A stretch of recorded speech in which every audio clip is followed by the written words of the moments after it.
Welcome, everyone. Happy Sunday. Hope you're all having a fantastic weekend. Before I bring on my fantastic guest today, you know him, you love him. It's Az, of course.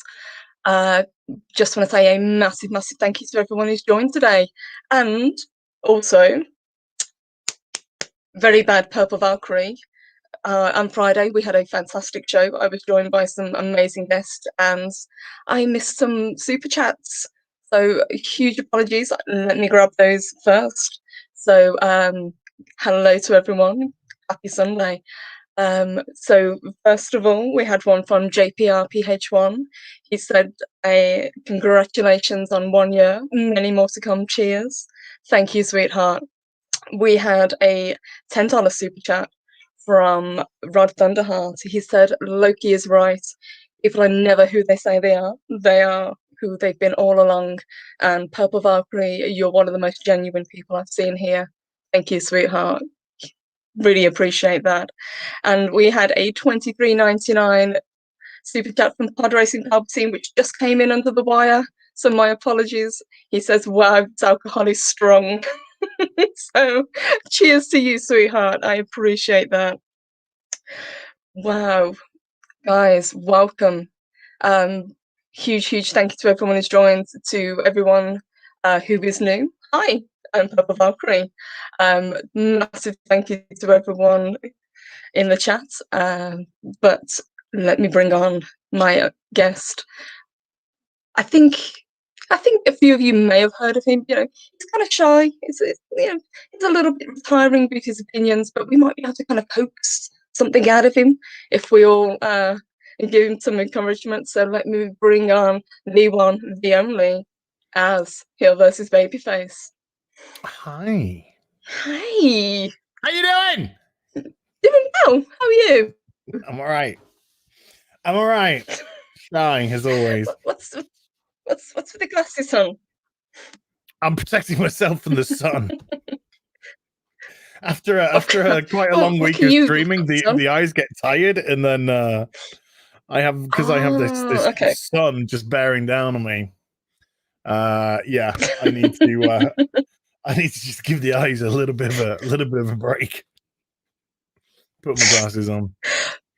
Fair enough. They look very distinguished. I like it. Very cool. Thank you.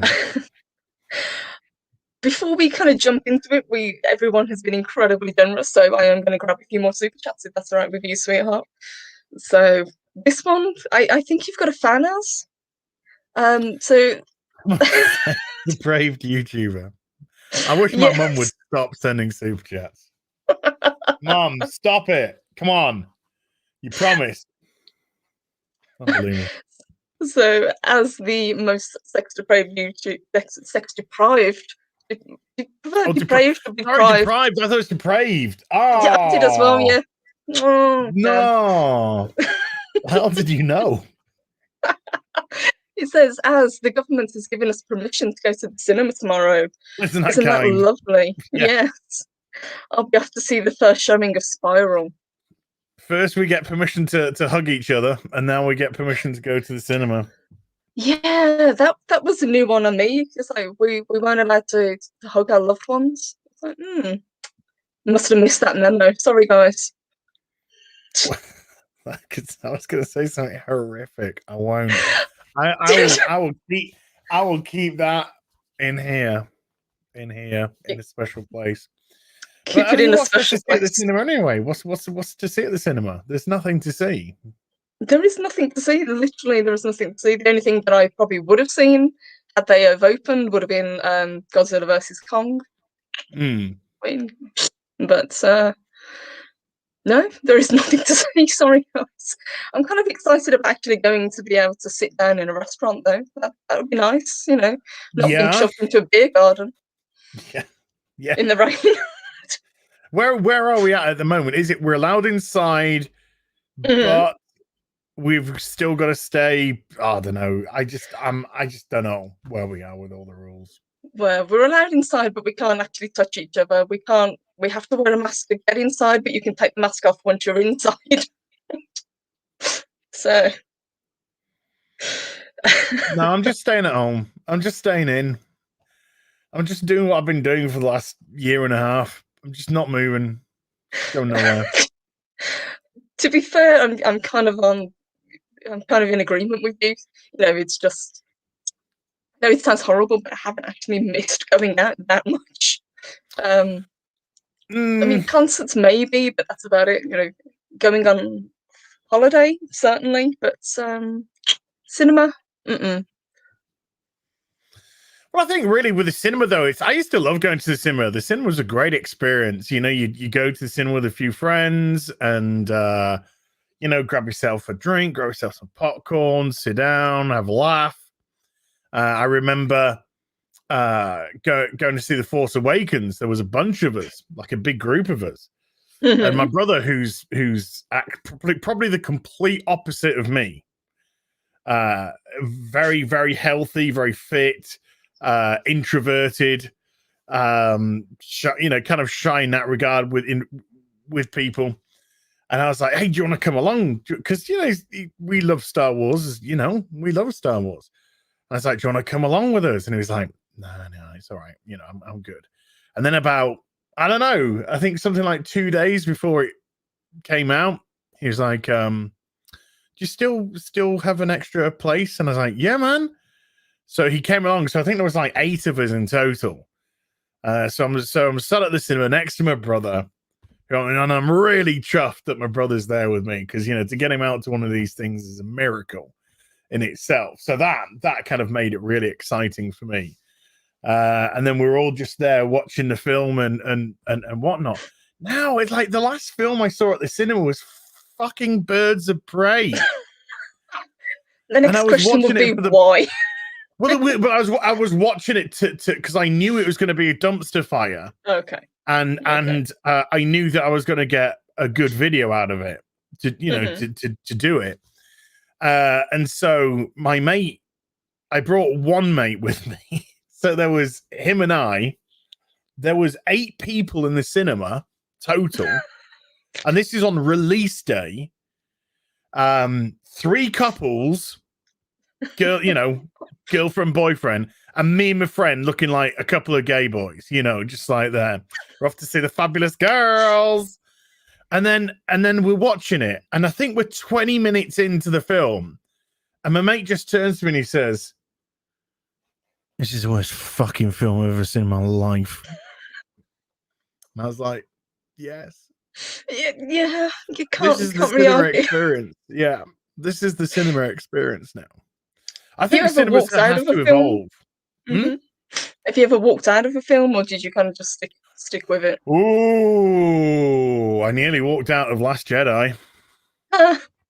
You'd be surprised how many people say that. I was kind of like itchy, you know. I thought there were parts. I was just like, you know, get me out of here.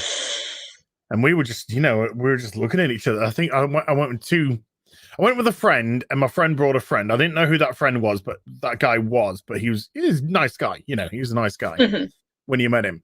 And we were just like looking at each other. Something would happen, and we'd be like, as if to say, and then the audience. I mean, it was a packed cinema because again, it was a release day, and cinema was like tumbleweed. Like, you know, nobody was laughing at any of the. I mean, I know the jokes were abysmal, but like, you know, nobody was even like fake laughing at them, or it was just a silent cinema.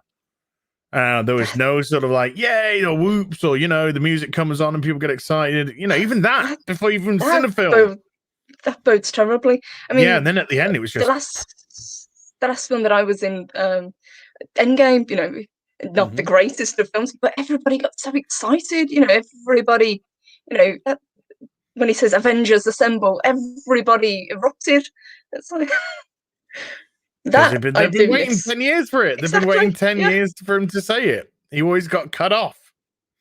But yeah, I mean, Endgame has got massive logic problems, and yeah, it has got huge. But I still find it a very entertaining film to watch. I don't have an issue watching Endgame at all. I think it's a very entertaining film, and I think the cast do a really good job because they're very charismatic actors.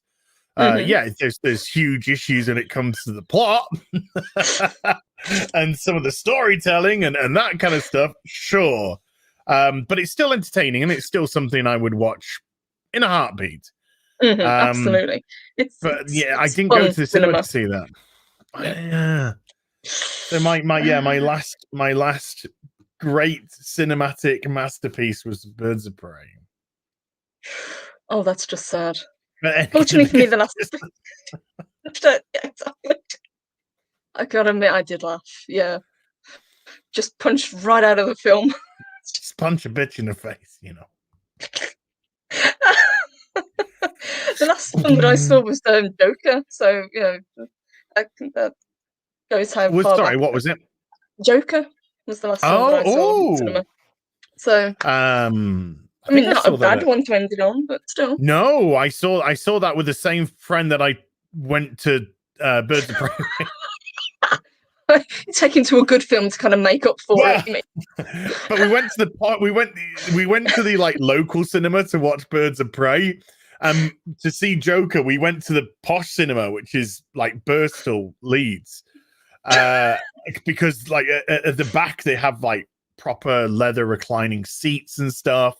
Oh yeah. So we'd booked seats for that. So we're there in our beautiful, nice little seats watching Joker.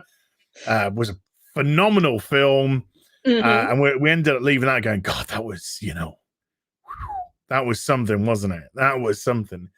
And then Birds of Prey, I'm amazed that he's still my friend. Yeah, somebody's just said in the chat, is he still your friend, as? The beauty about friends like him is the fact that we all kind of know what's going on, we disagree in a lot of things, which is great. And obviously we have a lot in common, which is why we're friends.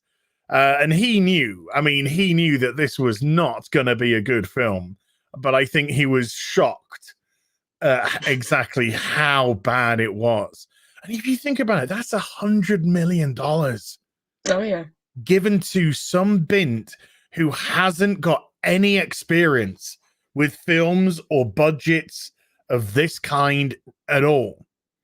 But Asian female, boom, there you go. Let's say, the criteria was met. Yeah. But when your plot's basically Harley Quinn wants a sandwich and then some fat girl nicks a diamond, it's like you're fighting a losing battle already. It was dreadful. Given with what's gone on with cinema, and we will get off cinema in a minute, don't worry, guys. I have very little faith in what's coming out of Hollywood at the moment. And even we were talking, obviously, about Marvel, Phase 4 coming. It's like, is there anything that I'm looking forward to? Maybe Doctor Strange? Well, yeah, I mean, if I'm looking at the slate on paper, the only thing that is reasonably is when I say reasonably interesting, I didn't even go to see Doctor Strange at the cinema because I'm a DC guy. I'm not really a Marvel guy. So the cinematic universe for me was really my first major, infusion into Marvel.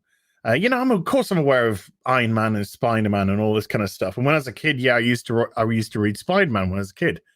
But then I got older and then I started, getting into DC and getting into Batman and Superman and Wonder Woman. Those were kind of my heroes. So Doctor Strange, I didn't know about. So there were a lot of Marvel kind of the spin-off films that I just didn't watch. I didn't know Doctor Strange, so I didn't want to go to cinema and watch it. I didn't know Ant-Man. I didn't know Black Panther. I didn't give a shit about Brie Larson and Captain Marvel. So, that was a different kettle of fish altogether, that one. But it's just like, I didn't feel the necessity to go see their films. I think Ant-Man was on Netflix before this Disney Plus had kicked off. And I saw the first Ant-Man was on Netflix and I watched it and I thought it was fine. But if you were to ask me what happened in Ant-Man, I would be... Yeah, be hard pressed to tell you the plot. Yeah, I don't know what happened. He was there. Then there was a guy with a yellow jacket, and there was a mini train set which fell over. And that's pretty much all I can remember. So when I eventually decided to watch, like before my Disney Plus ran out, when the whole Gina Carano business happened, I was like, I do, you know, I have very much enjoyed the Marvel Cinematic Universe through the main films, through the Avenger movies and Captain America and Iron Man. I'm going to watch them all, apart from Captain Marvel.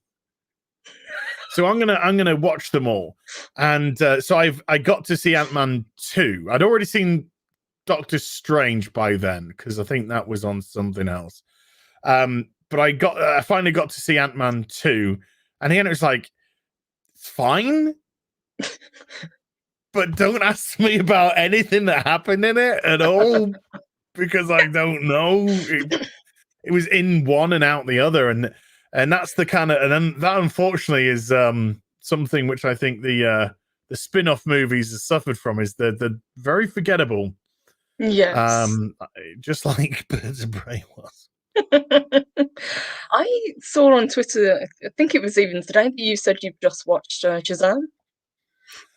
For the first time yesterday, yeah. Again, I mean, I'm a DC guy, but I think there was kind of like a reaction thing with me with Shazam, because they were trying, you know, Zack Snyder was obviously trying to build his universe, like it or loathe it. That's fine, you know, but there was a very specific way of doing it. And then Shazam seemed to be they're like, right, we need to do Marvel. So I think I sort of had this reaction inside of me that was just like, I don't want to watch a copycat Marvel movie, you know, with a DC character. And so maybe I do tend to get quite stubborn at times. I do tend to get rather obstinate. I know. Really? Shock horror. Do get rather obstinate at times. So I just didn't bother watching it. And then I watched what's it called on Amazon with the this is how great this film was. With what's-a-majiggy. Tom Clancy's Without Remorse with Michael B. Jordan. So I watched that, and that's ironically named because I regretted every minute of it. It was terrible. It was so boring, so badly acted. Michael B. Jordan exhibited about as much charisma as a wet flannel. None of the cast stood out. The story was so benign and predictable. So I thought, okay, what other films have I got that I can watch on Amazon Prime? So I clicked the what's free for me. Yeah, that's exactly what I'm finding. I pay for the movies I want to watch. So I'm like, fuck this, come on. What's free for me? I want to be a cheapskate today. It's a weekend. Yeah. And one of the movies was Shazam. Well, like one of the first movies was Shazam. It was like Aquaman, Shazam, and I'm like, oh, I don't think I can watch I still haven't watched Aquaman either. I was like, I don't think I can bring myself to watch Aquaman. So I was like, it's those Ocean Man flashbacks, isn't it? That's what it is. I just see myself in you know. You know what? So do I. I just like I can't watch myself buff for 2 hours. It's just going to be too painful. So I decided to pick Shazam. I thought, fuck it, let's go with Shazam. And I loved it. I absolutely loved it. It was like watching Big, but in today. There was like so many kind of 80s. It just felt like watching a legit 80s movie, in as much as plenty of adult humor in there, cheeky adult humor. The kids were inappropriately swearing, which was great, you know.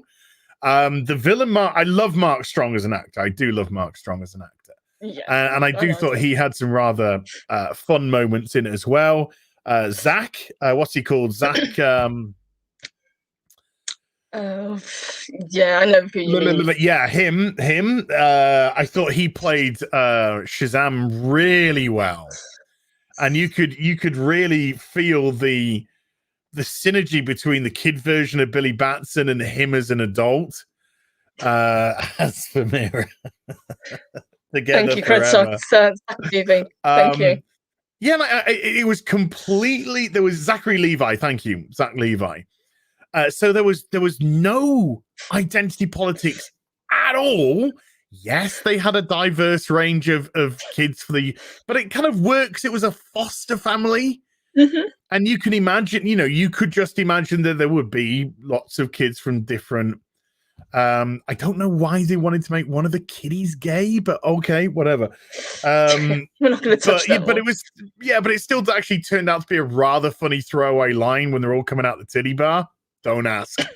All the kids are coming out of the titty bar, and then one of the kids just goes, wasn't my thing. Even though they kind of like intimating that the kid's gay, it was still done in a funny way that didn't come across as like preachy or, oh my God, dude, let's all put our hands on you and say, you're amazing, you're so brave. It's just done as a kind of in a comical, fun manner. And I just thought the film was a lot of fun. It just felt hopeful. It was a great hero's journey. He was messing up as Shazam all over the place to start with, and got his ass whooped and caused the problems that he has to fix. And so it was. I kind of left that film thinking, I'm actually quite glad that I didn't watch it at the time, because I think I've appreciated it so much more now, 2 years down the line, when we are, in the depths of this be preached at sort of way. Kind of like a palate cleanser, if you will. Yeah, it was very much a palate cleanser, and it kind of gave me a little bit of hope because it was done recently. How the sequel's going to work out, I don't know, but it was great. Yeah. And I just grabbed this comment from Sylvia. She said, nobody with Bob Odenkirk is awesome. Everybody says that that's a great film. So I've heard some good, definitely got to watch that. I've only heard good things. Me too, yeah. Absolutely. Somebody said to me, it's like John Wick, but with a guy from Better Call Saul. That was how somebody tried to sell it to me. Sold, so it's definitely on my list of things to watch, absolutely. Thank you, guys. Oh my God. Let's kind of change gears a little bit, because like I said in the green room, what we were going to talk about today, what we always do on these Sunday shows, is talk about our guests. So think of this as kind of like a version of This Is Your Life, but you don't get a crappy book because I'm too cheap for that. So okay. So let me have a little bit of background about you, for anyone that isn't I'm private. For anyone that doesn't know you, for anyone who isn't subscribed to you. And by the way, if you're not, please subscribe to us. I don't know. I mean, I don't know what you want to know, in as much as how specific do you want to get? Well, what brought you to YouTube? Because I know originally you were more into the gaming side of things, weren't you? You were on Twitch before you came to YouTube. I streamed on Twitch. I mean, I did videos on YouTube, but I streamed on Twitch. I just back in 2012, and the back end of 2011, going into 2012, I was back in I worked for a good company. I liked the company, don't get me wrong, but I hated the job.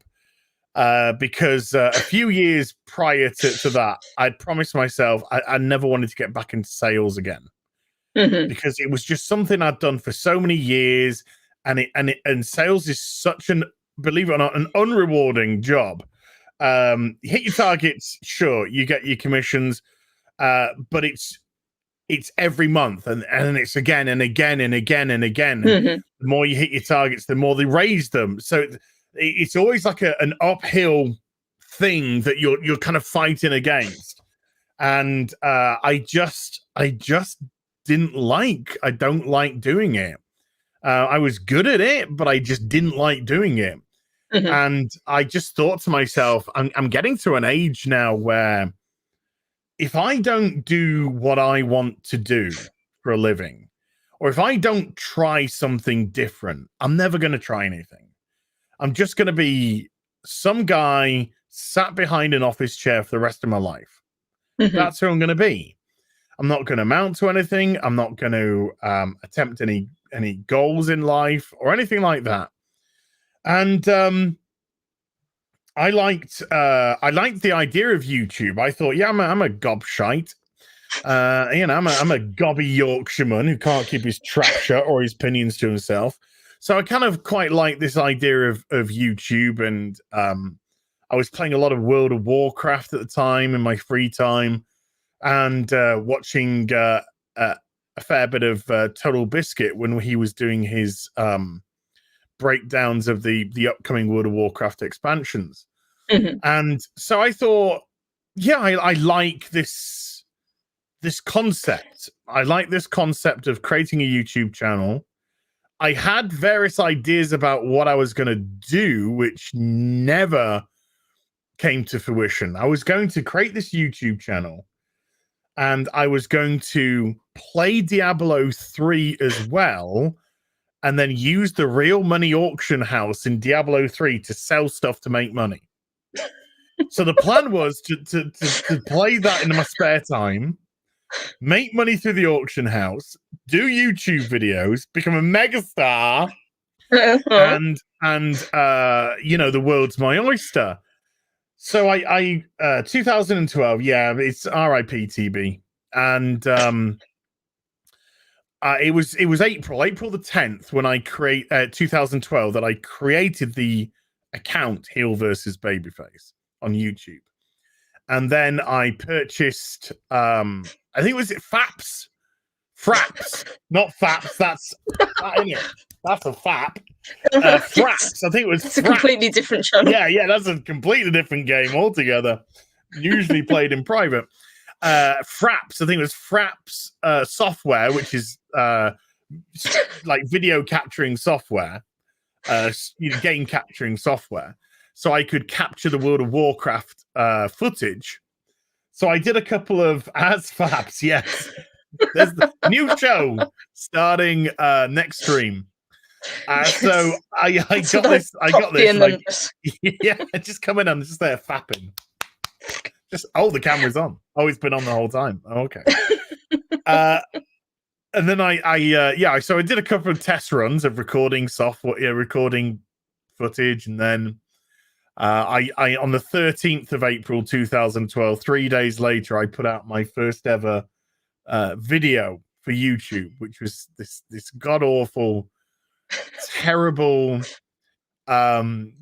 partial flyover of a new zone in the upcoming World of Warcraft expansion. And I remember finishing it and putting it up on YouTube, which took an age because where I was had terrible internet. So it took it's like 10 hours to upload a video that was 6 minutes long or something. Oh my God. And then I thought, right, I'm off to bed. And I this is honest to God. I thought, I'll come on tomorrow. He'll have about 30,000 views or something. That's how YouTube works. Instant superstar. Yeah. That's how YouTube works. People just watch everything. So I went to bed.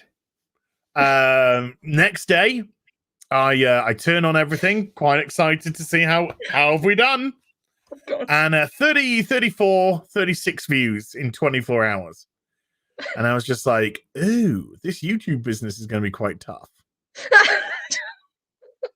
This is going to be a lot tougher than I thought it was going to be. Okay. So I just persisted with doing videos about this one game, which I was falling more and more out of love with because it just was becoming less and less fun. And so my content just started becoming more and more fucking hell. And I was just kind of like, I was getting, there were multiple times I was just bored. And I even think, even when I started, I think I was only been doing YouTube for about 8 weeks or so. I think I've been doing it for about 8 weeks. And then I just didn't put a video out for a week because I was just like, no, I just gotta get back into real work. This is never gonna work. This is never gonna happen. And so then I came back a week later and I was like, oh, sorry, folks, I was on holiday. No, I wasn't. That was a fib. That was a big fat fib. I was just reassessing. I was reassessing everything because I'd got life savings which I'd put aside, and I was living off these life savings because obviously I wasn't generating any income with this. So I was just eating into my savings and savings and savings throughout the course of the year. And then I think it took 6 months to the day.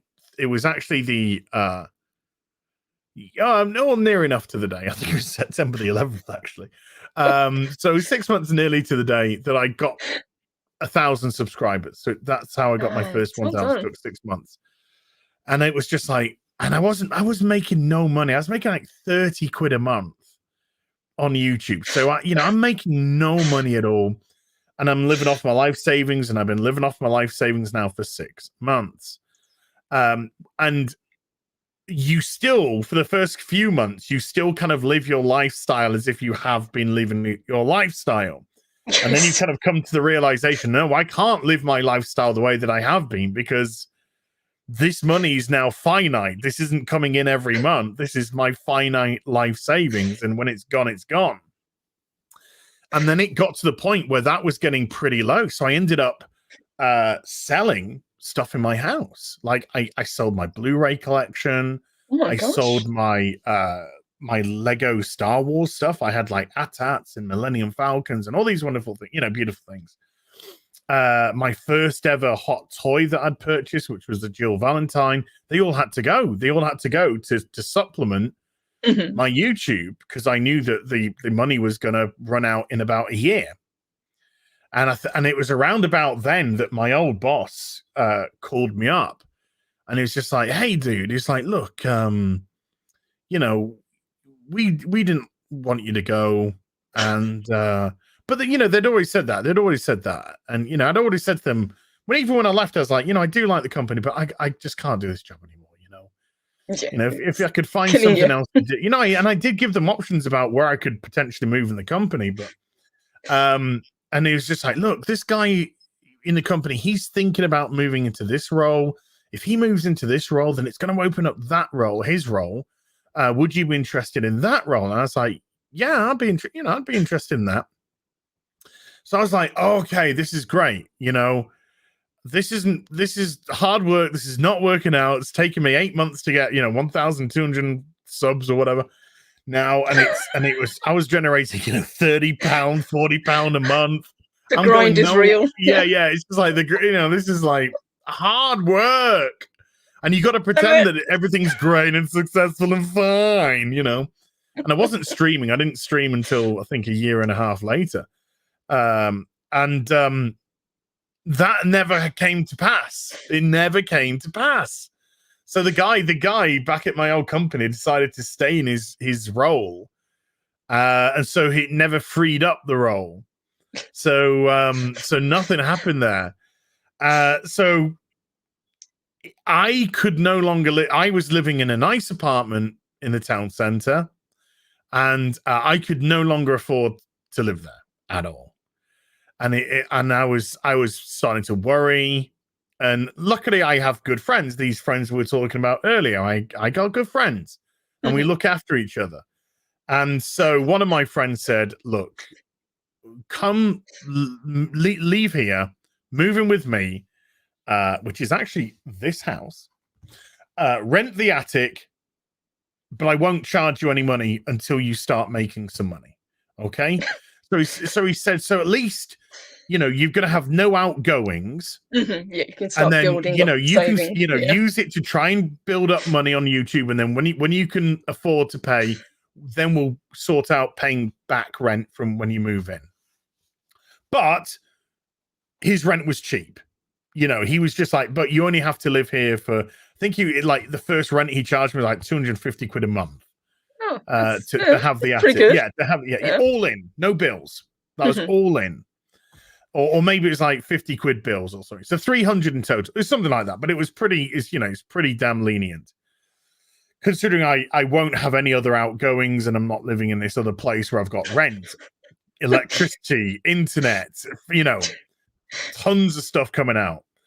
So my outgoing bills kind of reduced from around 1,200 to 300, which was substantial a month.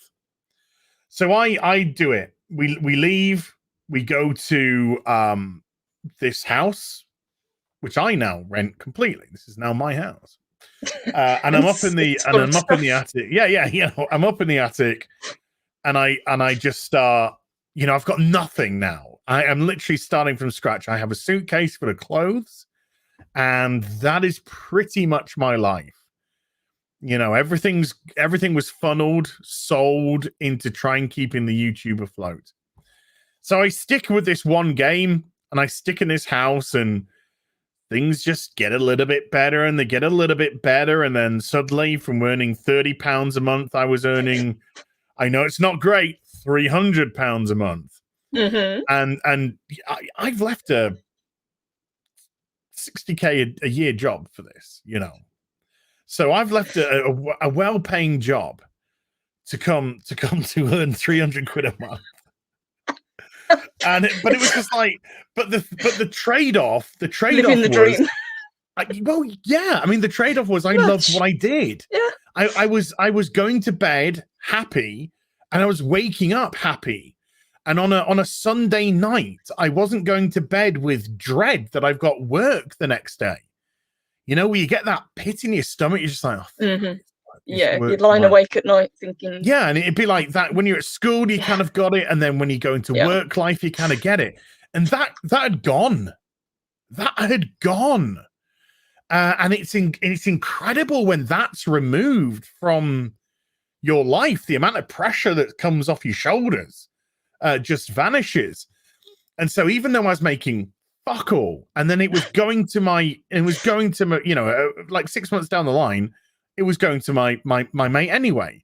So I was living off 50 quid a week, 50 quid a month, that type of thing, which was just enough to get me a bit of food, But I always said to my audience, as long as I can pay my rent and put food on the table, I'm going to continue to do this because I do love doing this. And yeah, things just got a little bit better and a little bit better. And I was able to stream here because this house had really good internet and my other apartment had terrible internet. So I set up streaming, and then the very first stream that I did, because I just had my PC and one monitor, I would play a bit of WoW, then I would tab to get to the chat, and then I would read some chat. There were 6 people watching my first stream. Six. Okay. 6 people watching my first stream, and then I'd talk to them because they were putting like messages and stuff. Shout out to those 6 people. Thank you, guys. Shout out. Well, massive shout out to one of them, because one of them on my very first stream donated £110, and they said, buy a second monitor with this money. That way you can have the game on one, and then you can have chat on the other. And I'd always been just a PC guy, That's a game changer, isn't it? Yeah. I'd never had this two monitor or more setup. I was like, what? So I was like, oh, I was like, great. So I picked up this like £100 monitor, new monitor. It arrived. So I got these 2 monitors now, and I'm feeling as it's just hit the big time. You know who I am, a type of thing, But if any Mr. 2 monitors over here. Yeah. Kind of a big deal now. 2 monitors, yeah, kind of a big deal. If you come up here, you got what? You got 2 monitors. You got 2 computers. No, just got 1, but 2 monitors. So it's kind of like that. So I could have Twitch running on that side, and then I had the game on that side. It was a total game changer, being able to play and interact at the same time. And again, little by little, the channel just grew and grew and grew. And before I know it, I had 14,000 subscribers, and then I was suddenly into the 20s, and then very quickly into the 30s, and then before I knew it, I hit 50, and then I hit that 100 mark, and it was just like, what? How How have I hit 100,000 subscribers? I just whinge about the World of Warcraft. You know, that's all I bloody do. And I found that, you know, it got to the point where I was like, this is probably not the most appropriate thing I ever should have done, but you know, it's like I've got a little bit of disposable income now. I fancy collecting comics again because, you know, I was so mad at myself for being so stupid in my youth, for getting into gambling and getting into heavy gambling, that I ended up losing my comic collection because of all of that stuff. This is when I'm at university, 21 years old. I'm a fucking dickhead. I'm a dickhead. I'm into all the wrong things. I'm doing all the wrong things. And I'm a bad boy. I'm a naughty boy. Nobody clip that, please. Yeah, nobody clip that. Yeah, please don't. And so I, you know, I ended up going back and being able to purchase some back issues and start to build my old comic collection back again. And, you know, before I knew it, I'd got myself a really nice computer desk that somebody sold locally for a ridiculous price because their company was moving or folding or something. So we got this amazing like L-shaped computer desk for like 150 quid or something. It's crazy. Bargain. Yeah, so we just took the van down. My mate took his work van down, and although he didn't fucking dismantle it before we turned up, did he, the twat? So we ended up having to dismantle it in his business. Yeah.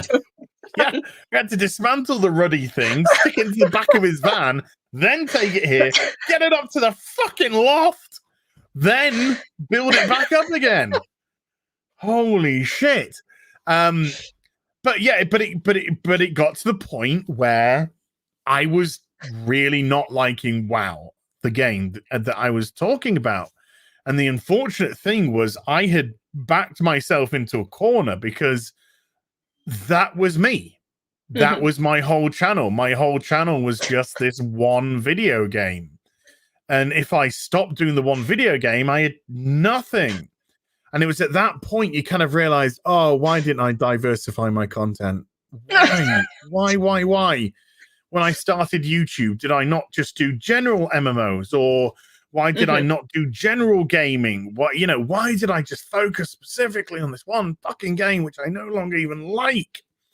And so for about a year and a half, I was just kind of getting through the motions, but I really just had given up on the game. And so, you know, I'd gone past 100k subs, and I think I'd got to my kind of World of Warcraft peak, which was around 142,000k. No, 142k, not 142,000k. That would have been a lot. 142k subs, and I fell into a trap, and it was a trap of my own making. And the trap was, I thought, I've got 142k subs. They will follow me. They're here for me and me alone. They will follow me. So I made an announcement that I was no longer going to be doing World of Warcraft content. And this is back in 2016. So kind of 4 years into the thing. 5 years into the, 4.5 years in. And starting from Monday, I was just going to be focusing on general video games, generalized video games. So I knew there was going to be a drop off to start with because, people were there for WoW as well. But I thought that,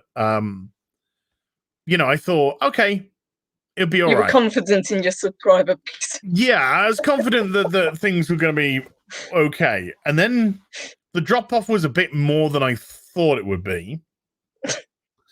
And I persisted, and it kind of, I was suddenly not getting what I thought. And instead of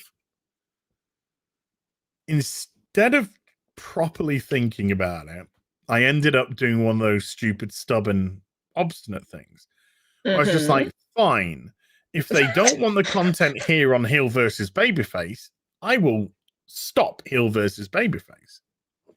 And so I created a whole different channel, which was focused purely on video games, and I stopped producing content on HeelvsBabyface.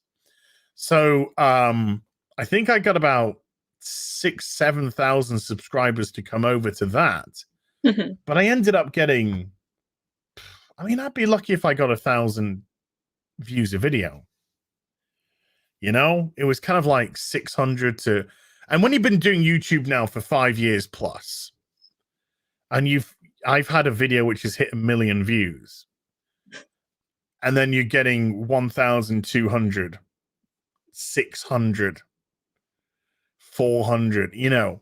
Yeah, I would imagine the drop off is a bit of a, it's a bit of a shock. Yeah, it just kind of like rips your heart a little bit. And I was still in that hubris phase of kind of almost blaming my audience instead of me. You know, I was kind of like, how dare they abandon me? When they were probably thinking exactly the same thing. How dare he abandon us? You know, we are his audience. And dare he stop doing the thing he was doing in the first place. Yeah, I got it completely the fucking wrong way round. You know, I was thinking, how dare they leave me? You know, I had this ego on, and it was an unjustified ego. You know, it's a symbiotic relationship as an audience and its content creator. You create stuff that they want, and they support you. And yeah, sure, there's an element of people that just like, yeah, as a, you know, or whoever the content creator may be, I will follow you with whatever you do. But there's a much bigger part, which was just like, I like this content creator that deals with the stuff that I like. Yes. And that's a completely different kettle of fish altogether. Like tomorrow, if I started just talking about, right, I just want to talk about critical race theory all day, then people are going to be like, no. Liked it when he shouted at Batwoman, not so much this. And so I got really stubborn, and I just persisted with this second account. And then I did an awful April Fool's joke on the HeelvsBabyface account, where I was just like, as I'm returning to WoW. And so people like clicked onto the video, and it was just me eating a banana, reading a comic for 10 minutes, not saying a word. And yeah, April Fools. That didn't wind too many people up. I was saying, so, how did that one go down? Oh, great! What was the ratio? So good. And then it really got to the point where I was like, because I felt so chained by the HeelvsBabyface account, I was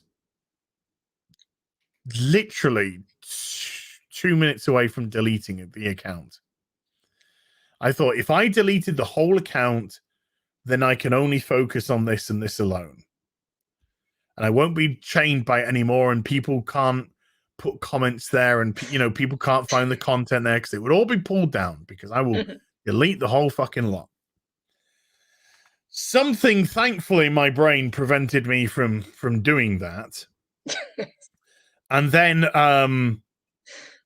I got to the point where the second channel and the stream, the videos on the second channel just weren't getting views to, you know, to monetize. You know, I wasn't getting monetized on the second account, and the HeelvsBabyface account was bringing in 30 quid a month again. You know what I mean? There was just nothing coming in again. That's just eating noodles. Yeah, so I'm just streaming full time on Twitch now. That's all I'm doing, and I've got, you know, massive hang-ups about that, because again, I've got this my brain still hasn't worked it out yet. You know, my brain is still again on that hubris, that egotistical trip, which I didn't deserve at all. And it got to the point with Twitch where I was just like, this is non-sustainable. This is now just non-sustainable. I have, because now I was back to a few of the little trinkets I'd been able to buy throughout the year. They'd gone again. They'd gone again, trying to fund, try and keep the rent paid and stuff. And so, thankfully, the comic collection was sticking around though. And it got to the point where I was just like, okay, I think this was towards the end of 2017. I was like, okay, when Monster Hunter World comes out at the end of January the next year, I'm going to make that my main game on stream. And if that doesn't work, we're pulling the plug. Down. Yeah, we're going back to the real world. And I can pat myself on the back and say, hey, I did YouTube for 5.5 years. I was able to sustain myself for 5.5 years. Not a lot of people can say that with YouTube. So, you know, hold your head up high. You tried it. You did it for half a decade. Mm-hmm.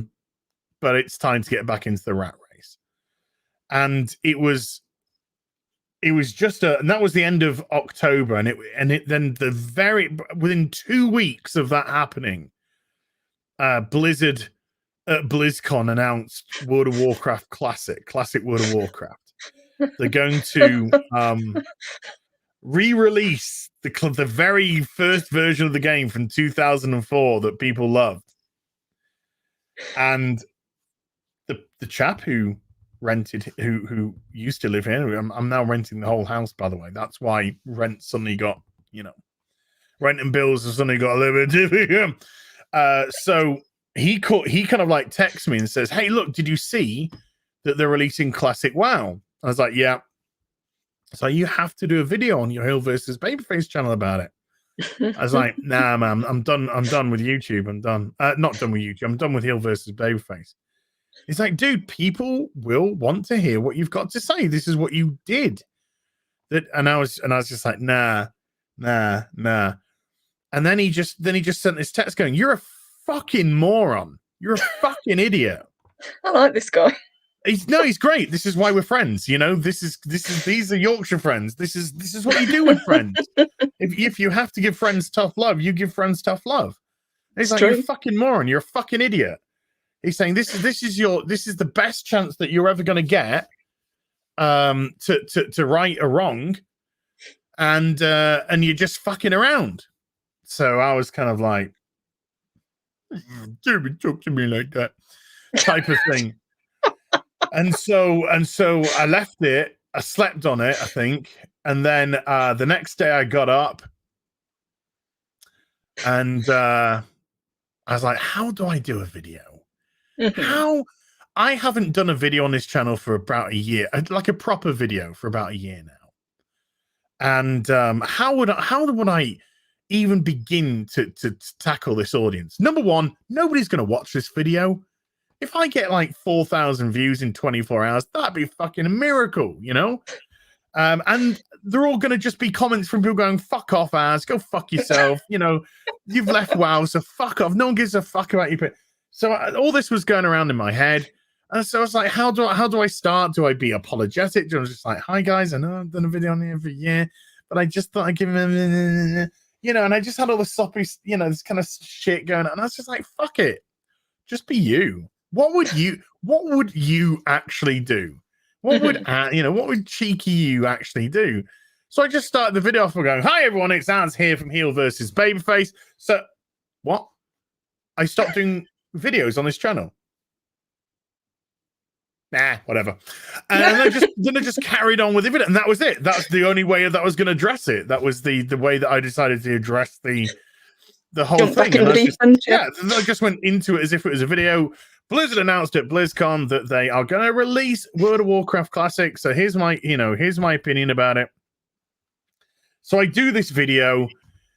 I'm fucking nervous as fuck inside because I'm just thinking, I have never really been dogpiled on the internet. This is me going to get absolutely crucified on the internet. So I upload the video and I leave it. I'm just like, done. I'm going to come back to this. We'll just see how it's done maybe tomorrow, So I just, you kind of I just didn't want to. I just don't want to see. I don't want to look. I don't want to see the ratio of like 2% likes, 98 dislikes percent, with all the comments just the most horrific comment section I've ever seen. So I leave it and I go to bed, and I get up the next day, and I'm just like, oh, we're gonna have to have a look. We're gonna have to have a look. So I come in here. I come into the office. I come into the office and I'm just like,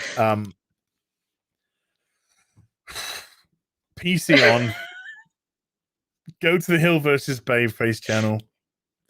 This is about 24 hours now after I've released the video.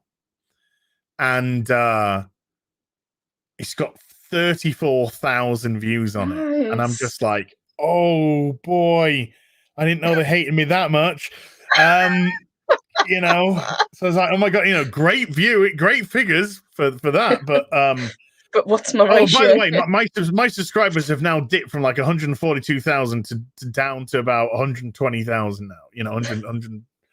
So you know, there's like 12,000 people, 22,000 people have left. So I've lost a big chunk of that too, and so I click into the analytics of it, and it's like 98, 99% likes. And I'm like, nice. We're back in business. Well, no, I'm just like, you know, I need to see what people are saying. So I go to the comments section. Oh my God, my heart breaks in twain. And the comments section is, I hate doing this bit of the story because it gets me emotional. Punch something else quick. It'll make you feel better. Punch an old woman in the face. And the comment section is, as we love you and we miss you, please come back. And it's just from top to fucking bottom. We miss you, please come back. We miss you, please come back. We love you, we miss. My heart just it's just gone. I am a wreck. I'm just a wreck. So you're saying underneath this hard exterior, there is a soft, sensitive ass. Actually, yeah. Can we just wipe the last? Yeah, it's fine. Editing. Can you just get rid of it in editing? We'll just cut it. Yeah, we'll get it in post. I was just like, yeah, whatever, whatever. So no, I'm just here. I'm a wreck. I've got fucking. My eyes are just like big red blobs. You know, my throat is just dry as a nun's crotch. I'm just a mess. I'm just a mess of a human being. And I'm just like, because it wasn't until that moment I realized, you know, it was that moment I realized they're just like, yeah, they do. They, you know, these are people who trusted you. These are people who saw you as producing something that they wanted to see, and you turned your back on them. This isn't their fault. This is your fault. You didn't give anyone any proper notice. You just went, hey, starting from Monday, wow. You didn't discuss it with your audience. You didn't try and get feedback. You didn't try and find if you could find some common ground, some compromise. You just did what you wanted to do, and these people felt let down and betrayed because of it, and they had every right to do so, and they had nothing but love in their hearts for you, and you let them down. And it was then that I realized what a shit I was. I got humbled and humiliated through love, and it was necessary. You know, it really put me in my place. It really made me understand my place, and made me, you know, it kind of made me realize how ungrateful I'd been, how arrogant, how egotistical I'd been, how I completely misunderstood the dynamic in a relationship between content creator and audience. And And I did put at the end of the first video, if you want to know what I think about the new expansion that they announced, then just let me know in the comment section. And needless to say, in the comment section, yeah, do another video on the new. And so I ended up doing some WoW video. It was some WoW videos again, and they my audience like welcomed me back with open arms. But you know, but even then it was difficult because I did it for a little bit, but at least I could be honest with the audience then and say, yeah, I'm finding this hard. You know, as you can probably understand, this is a game that I have really kind of fallen out of love with, and with the issues, with the problems that it's got, yada yada yada. So I do find it really, really difficult to make content for it. So, you know, I'll try and do as much content as I can, you know, but I do like doing my streaming as well. So if you could come over and do the streaming, you know, watch some streaming, that'd be great. But at least it was discussing it with the audience. And yeah, I found more people coming over and watching some streams. I would put out some videos, but it was still tough.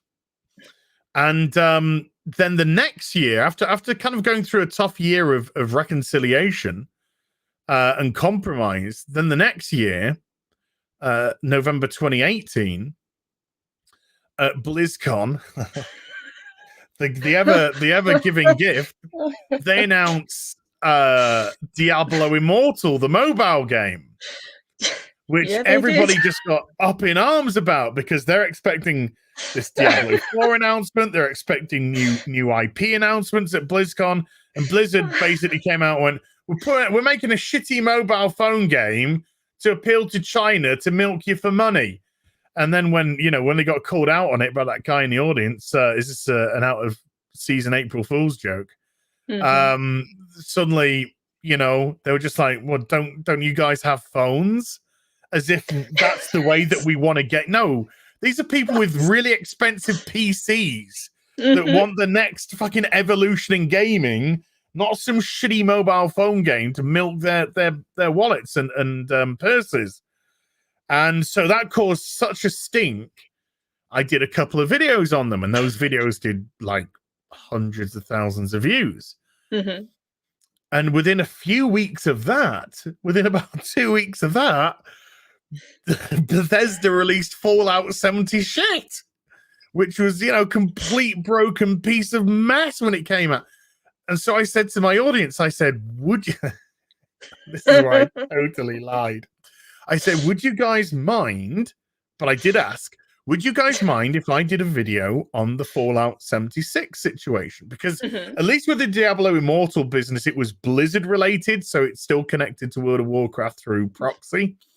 But I was like, would you mind if I did a video on Fallout 76? I'll just do the one, I promise. Probably done about 40 something. And they were just like, oh no, we would like you to do a video on Fallout 76. So I do this video on Fallout 76, and that gets like 450,000 views.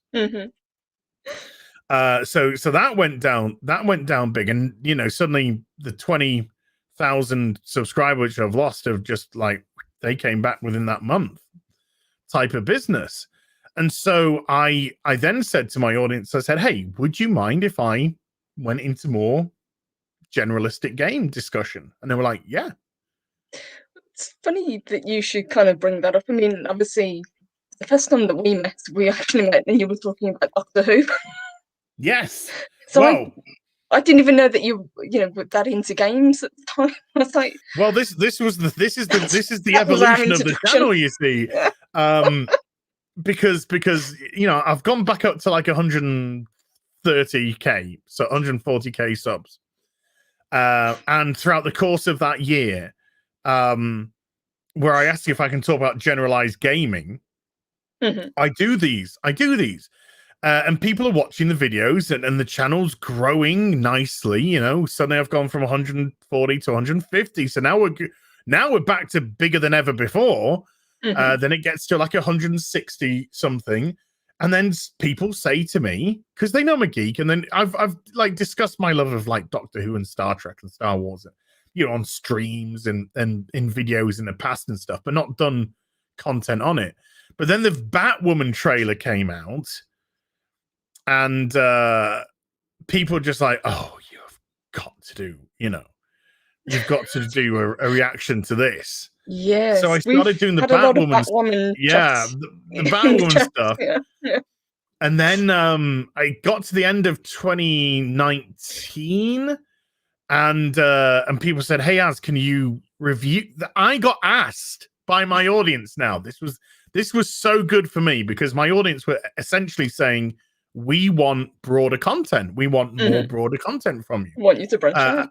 Yeah. So they said, "Az, can you review Doctor Who with Whittaker?" And I was just like, guys, I gave up on Doctor Who after 2 episodes of her first season. And they're like, "Oh, come on, please." And when your audience is begging you, just, "Oh, okay, no problem." You get what you ask, you get nowadays. So I ended up doing the Spyfall review, and then the second Spyfall episode was. And then they were like, "Please continue with the series." So I started continuing with the series, and the series, of course, it was just shite. And so I ended up doing these like analytical videos on the viewing figures, because the way that the viewing figures in the UK worked, it was you have an overnight and then you have a +7 day consolidated, and it was that +7 day consolidated which in the UK is classed as the final viewing figures. So it gives 7 days for people to watch on iPlayer or other streaming services, etc. And so I was doing these videos of how Capaldi was getting less overnights than Whittaker, but much higher consolidated, which meant that people still had an interest in Capaldi as a doctor, or at least the stories. Whereas Whittaker, the consolidated numbers were appalling. It's like people watched, and then not a lot of people were bothered about, catching up. Rewatching, and that's where Gary started watching. Apparently, that's when he started watching my videos, I believe. Somebody said, "Oh, this guy's doing these great little like analytical videos about the viewing figures and how actually Whittaker's doing worse than Capaldi because of the way that the viewing figures were structured."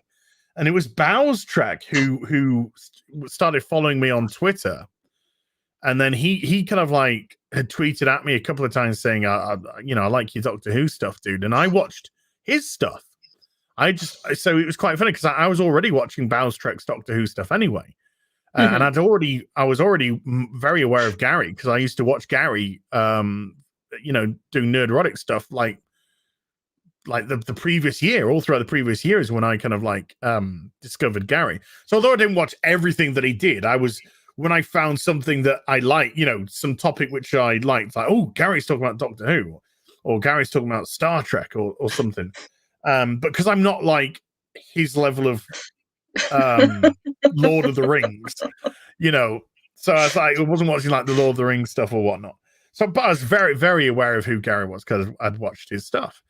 And then Bowstrek was on after the final episode.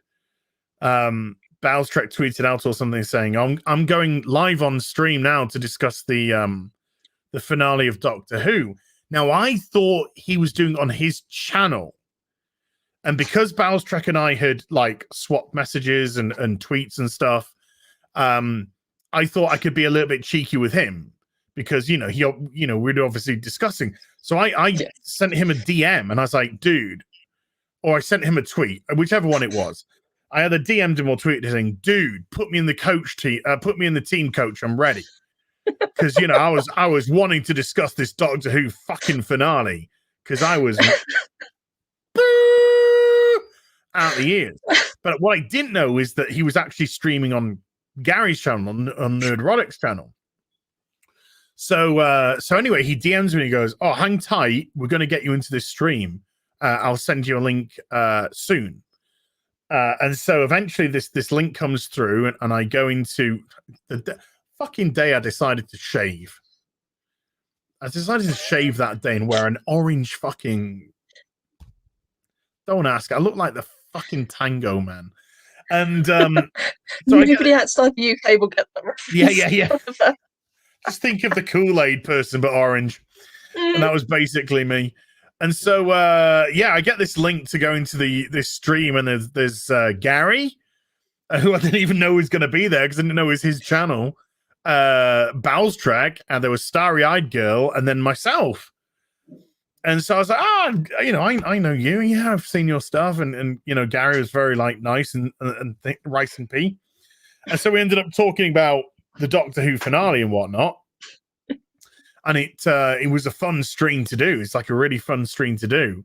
And then he said, hey, this coming Friday, do you want to be our guest on Friday Night Tights? Which is a podcast show that we do. So I was like, ooh, guest, you say? Thank you. So I was like, yeah, I'll do that. So suddenly, the evolution had gone from 6.5 years of World of Warcraft to like a year and a half of gaming, generalized gaming, to now bringing pop culture into it. And then the channel just went from like 160k subs, and now I'm at like 270 nearly. Just like and still growing.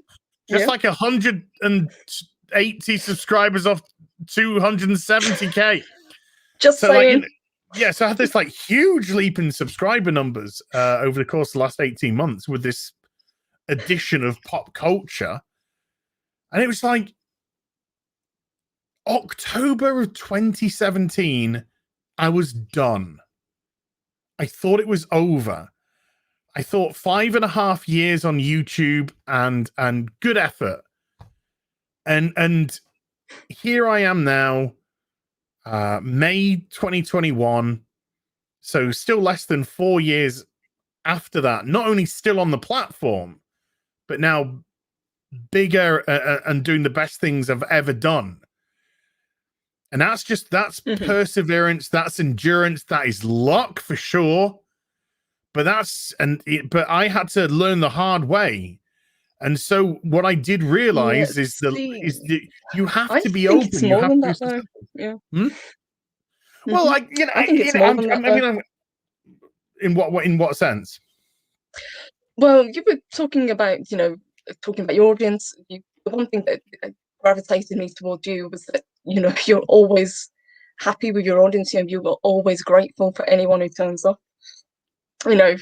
No matter how many subscribers you have, you stay humble. I think that's one of the things that I've noticed the most. You stay humble when you've been humbled. When you've been humbled, you understand. You finally truly understand. Like I said, how valuable and the symbiotic relationship of you and your supporters, the people who come out to watch your stream. You've got 700 people watching at this moment in time. These people they can do whatever they want if they choose. They can go off and watch TV. They can go watch sports. They can go outside for a walk. They can go, they can do what unless you're in the UK. Yeah, well, unless you're in the UK or Canada, in which case you get shot dead probably. But they can do what they want. They are choosing to spend their time here. And that's when you start to really appreciate once you've been humbled, you appreciate what these people give up. They give up their valuable time.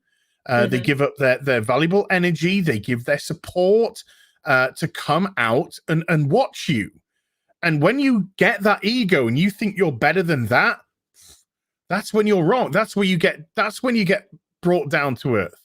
But when you've been down there and you've seen exactly how brilliant an audience can be, and how humbled you have been by them, then yeah, I don't care. If I've got 200k subs, 2 million k subs, 20 million, 200, I will be appreciative of anybody that comes to a stream, comes to a video.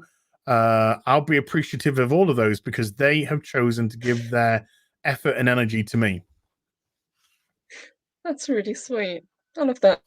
But we have had some people say in the chat that they want the whiteboard back. I think the whiteboard got thrown away, Oh, I might have to get another one. You should put it up on eBay. You could have auctioned it. The people fighting over this whiteboard. I know. I got people saying they want the whiteboard back. The irony is, since I got rid of the whiteboard, I've got much better engagement in the channel. So I think the whiteboard, I think it served its purpose for the time that it existed. Maybe once in a while, maybe once in a while it'd be quite good fun just to bring it out for a laugh. But yeah, since actually ditching the whiteboard, yeah, stuff's got better. Oh my god. As people have been incredibly generous in the chat. Do you mind if I grab all these super chats? Go for it. Before we go for it. There's been a lot of talk. So yeah, yes, there has. You guys have been amazing as always, and a huge welcome to everybody who's new today. Hope you're enjoying it. Let me scroll up and get them. So we've had some interesting ones. So I can imagine. The second one that came in is from Ryan fucked a hairless cat. He did. So he sends in a £5 super chat. He says, not everyone knows this, but the RK and RK8 post doesn't mean Ryan Canal. It actually means radicalized crack, because Ryan has a huge vagina. Wow. We love Ryan. That's wow. Okay, guys. Ryan's great, by the way. I love him. Ryan is great. We love Ryan. Ryan's an awesome guy. He makes me laugh. He does make me laugh. Something chronic. We have got a $9.99 super chat from Loki's Mornings of Mischief, and I just want to say a massive thank you to him, because he made that amazing intro for me today. So thank you, boss. He says, so the woman who's touching herself up, is that you? did you have to send footage in of you touching yourself up to go into that?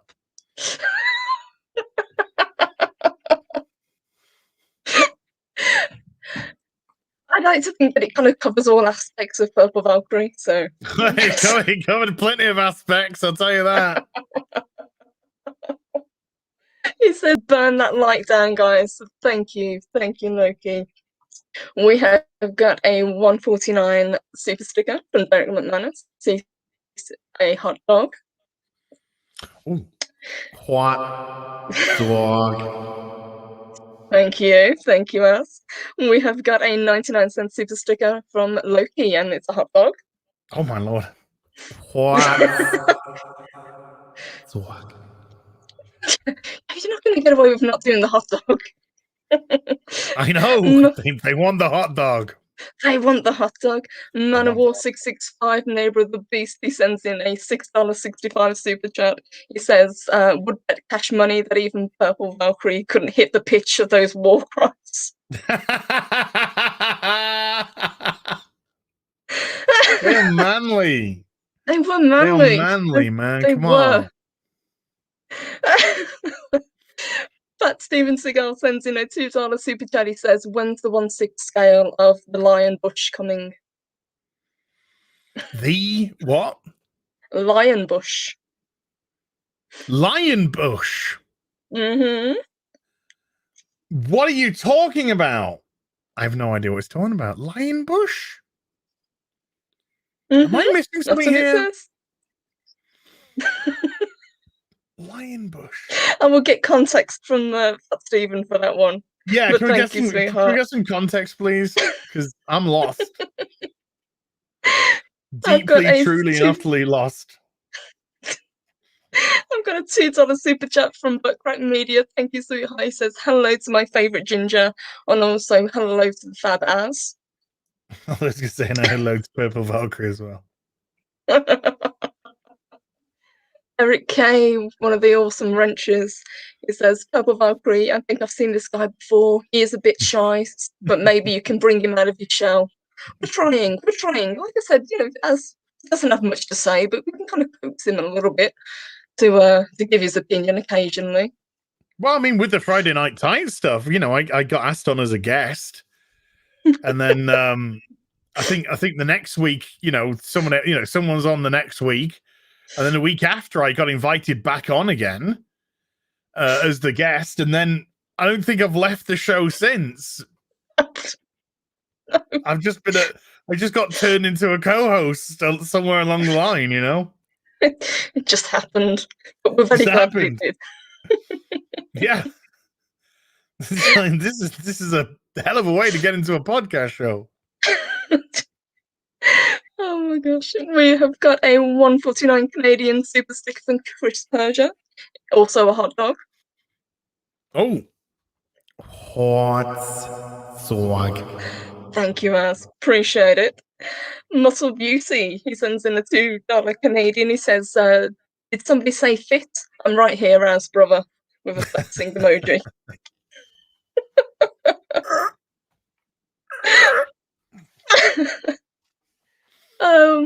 Go13, aka Brandon, he sends in a $5 super chat. He says, Purple and Az, it makes me sad to see how the Brit government has treated its citizens.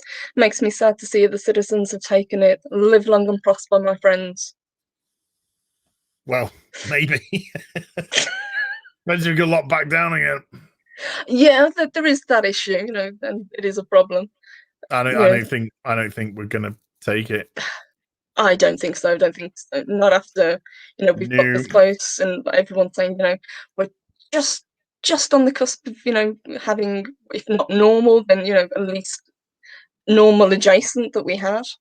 Yeah, with what's left open. Yes, with what's, you know, there's not a lot guaranteed. You know, you walk down the high street and all you can see is closed shops, but hey, we can now hug our family, so yay. Thanks for that. We'll be having Hugger Hooker Week next. Give some love to your local hooker. Hugger Hooker Week here in the UK. Try not to get syphilis, though, please. I think you're doing more than hugging if that's the case, but we won't go down that road too far. You can hug with a penis.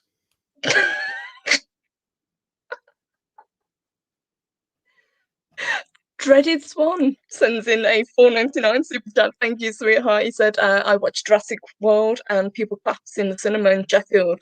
The bit when they said it has camouflage, I was done. Yeah, they never used it again afterwards. Like, right? But, you know, you're gonna, no, all right, there. No, you're just gonna have it stomping around and eating people. Just like every other dinosaur.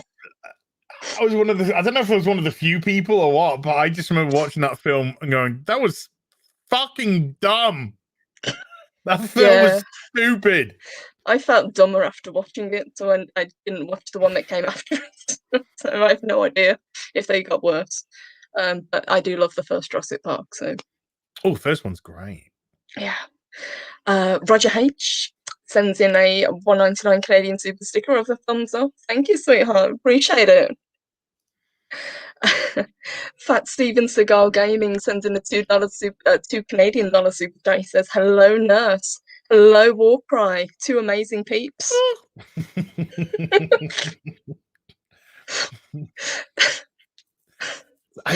I don't get why people are taking a piss. I really don't. I don't get it either. I watched it live and at no point did I have to, you know, walk away because I was laughing that hard. It didn't happen, I promise.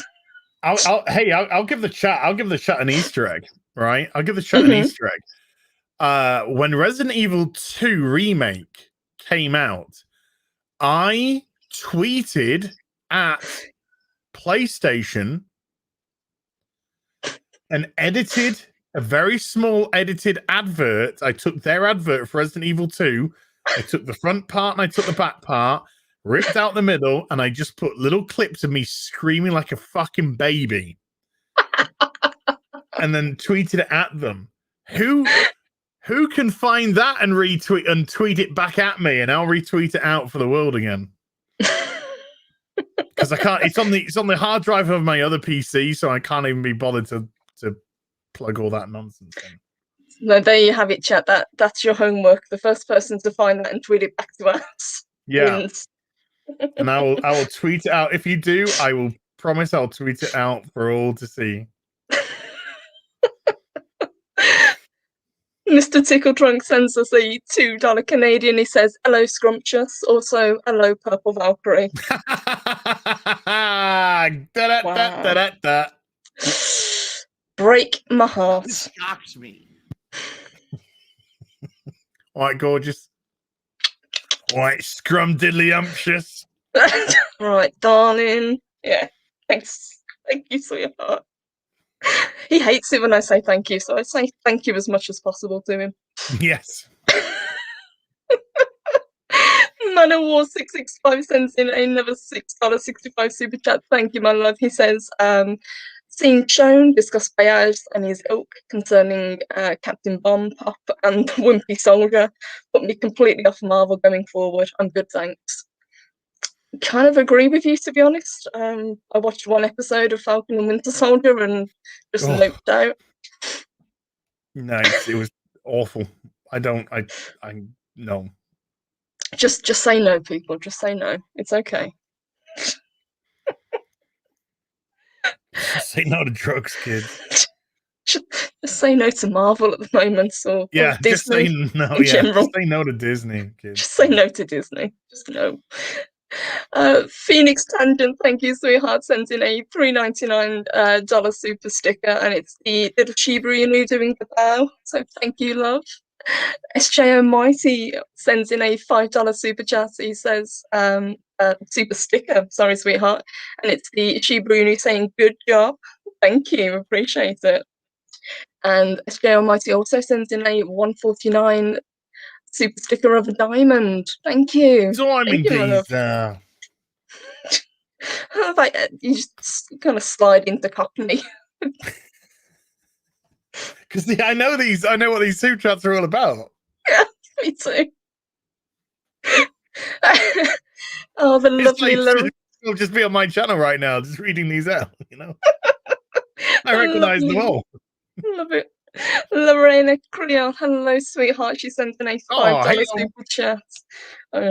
Wonderful lady. She says, do my taxes, but had to say cheers to the lovely Purple Valkyrie and slide some pecan pie to ads. Ooh. God, now you're talking my language.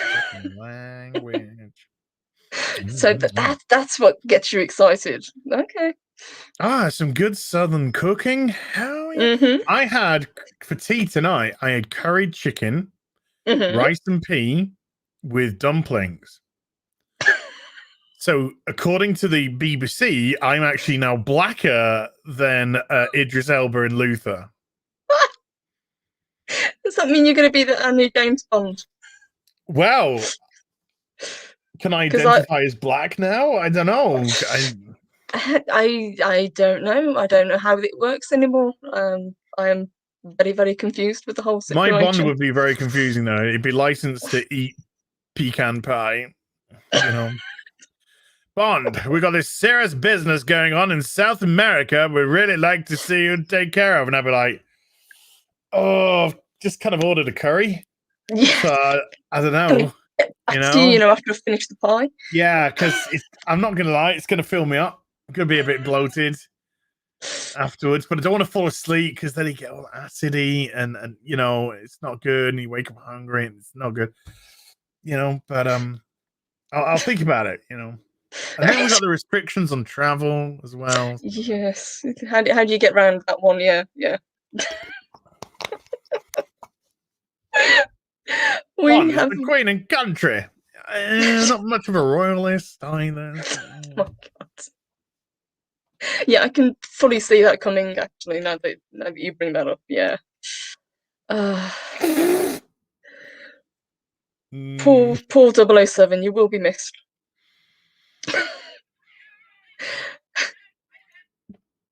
Sorry. Harry's just sent me something exceedingly funny. And, I was going to say, what the hell was that? Could you hear it? Yes. Oh shit! It's like. I'll show you after the stream. Okay. That I didn't think you could hear. No, that. How did you hear that? The sound settings are set up that you shouldn't have been able to hear that. Oh God. Whoops. We have got a $14.99 super chat from Mexican Iron Man. Thank you, sweetheart. He says, I'm here for 2 reasons. 1, to joust Jewel as for matrimonial hand of the fair lady Purple Valkyrie. And 2, I'm still laughing from as plus poorly doing Mexican jokes. So as I need more hail. Found the fucking advert! Hey! Who's the winner? Right. Joey 101101 UK found it. Can we play it? Can we play? I cannot believe, Joey, you are a fucking legend. Legend. Right. I'm going to share this with you. God, let the humiliation commence.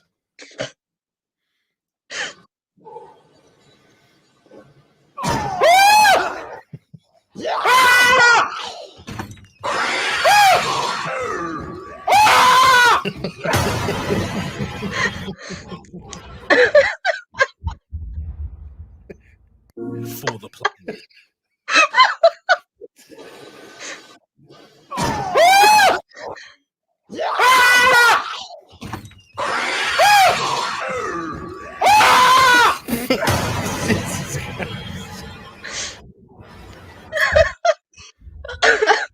Oh my god. Players. Oh my, okay, stop sharing, okay.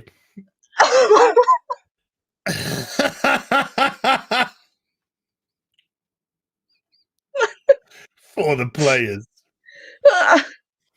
Manly screams. I'm gonna retweet that. Joey, well done. That is incredible, dude. Well done, Joey. Proud of you. I thought that was gonna be a mission impossible. Didn't expect to have it 10 minutes later there. 10th of December 2019. There you go. Looks like the chat is very, very into the war cries. So this, we need more. They were manly war cries. They were manly war cries. Yes, very they were manly. Very manly. Oh, now we know what's going to be on Friday Night Tights this week, don't we? Well done, Joey. See, never give the chat or the internet a challenge. I know.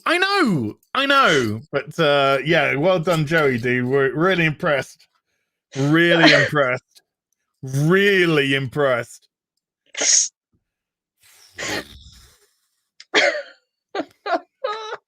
Oh my god. I grab some more of these super chats if that's alright, sweetheart, because they're still coming in thick and fast. Mandy Summers sends us a $1.99 super chat. She says, much love, Miss Valkyrie. As is okay too, I guess.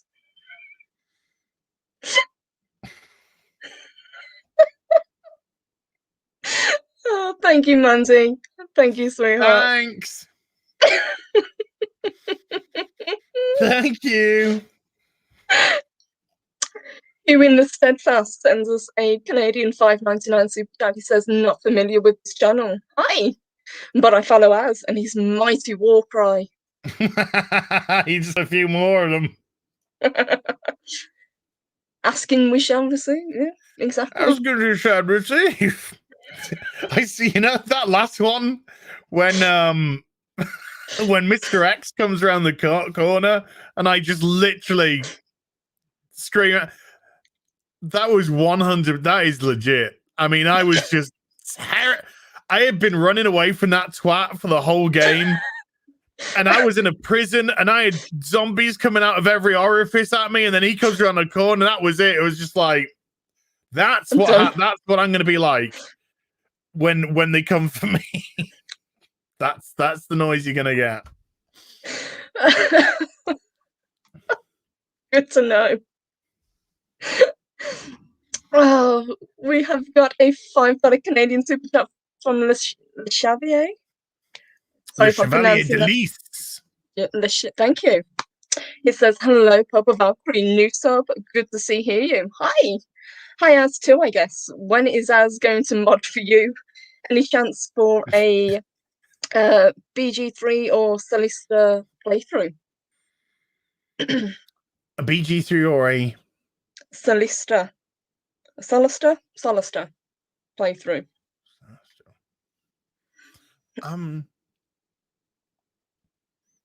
Probably never. So I'm kind of looking at the next game. I bought Mass Effect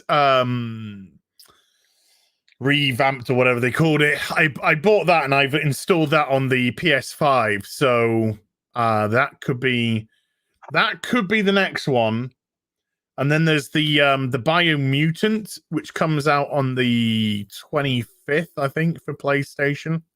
That looks quite good. So I don't know. Or so these are kind of maybes.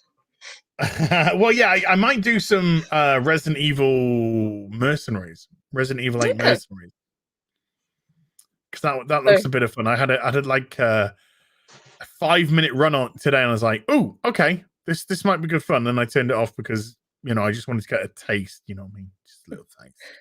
So possible more manly war cries. Possibly more manly war cries incoming. Yes. I've completed the game twice now, by the way. I completed it on stream, and then I started like a new game plus where you get all your shit from the end of the last game to start with, and then I smashed through it again. Finished the second playthrough yesterday. A lot of the chat are asking about Mass Effect as well. Since that's just come out. It'd be a lot of hours. It would be a lot of hours. So I don't know if people would have the constitution for it. How many hours did you stream that game for the other weekend? It's like 11. Which one? Valium. There was one that hit, I think, 12 actually, maybe 11 and a half, but it's 11. Yeah, about 11 and a half, 12 nearly. Nice. Nice. We have got a $5 super sticker from Bone, and it's the Shibuya punching. Thank you, sweetheart. No.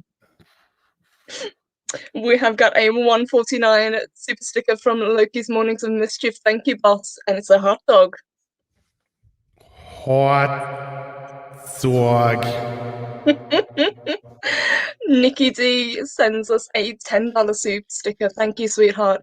And it's the Shibuya holding the heart. Thank you. I love that one. Mr. Zod's fandom, hello, good to see you. He sends us a $1.49 super sticker, and it's a rose. Thank you, sweetheart.